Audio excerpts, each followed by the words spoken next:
If we're trying to find the average rate of change from an equation, what we want to do is we want to plug in these x values and see how it changed. So I have y equals negative x squared plus 3. And it said, how did it change from 0 to 1? So the first thing is we're going to plug 0 in. So I'm going to write these out. This is y is equal to negative 0 squared plus 3. 0 squared is 0. Negative 0 plus 3 is 3. So it was 3. Okay, so it went from... Okay.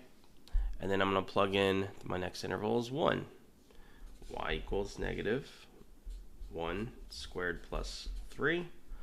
1 squared is 1. Negative on the outside means negative 1. Negative 1 plus 3 is 2. So if I plug 1 in, I get 2 for y. Alright, so what is my average rate of change? Well, it went up 1 on the x from 0 to 1. And it went from 3 to 2 on the y. So it went down 1 on the y. So my average rate of change is negative 1. Okay, let's go to the next guy from 0 to 2. Well, that's a change of 2 on the x, correct? And I already know if I plug 0 in, I get 3, because I already did that. Let's plug 2 in. 2, so negative 2 squared plus 3. 2 squared is 4.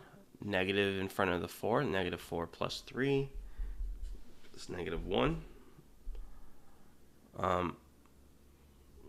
So it went from 3 to negative 1.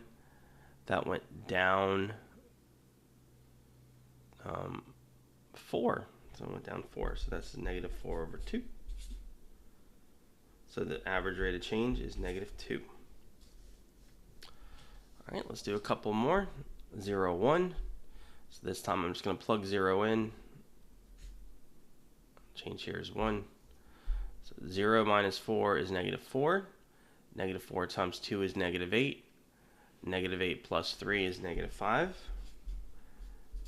We went from negative 5 to, let's plug 1 in. 1 minus 4 is negative 3. Negative 3 times 2 is negative 6. Negative 6 plus 3 is negative 3. So it went up 2 here. So my average rate of change is 2. Okay, one more time. I'm going to plug 0 in, and I should get negative 5. If I plug 2 in, 2 minus 4 is negative 2. Times 2 is negative 4, plus 3 is negative 1. Okay, so it went from negative 5 to negative 1. It went up 4 in order to do that, right? It went less negative by 4. So from 0 to 2 on the x, the change is 2. From 0, or from negative 5 to negative 1 on the y, the change is 4.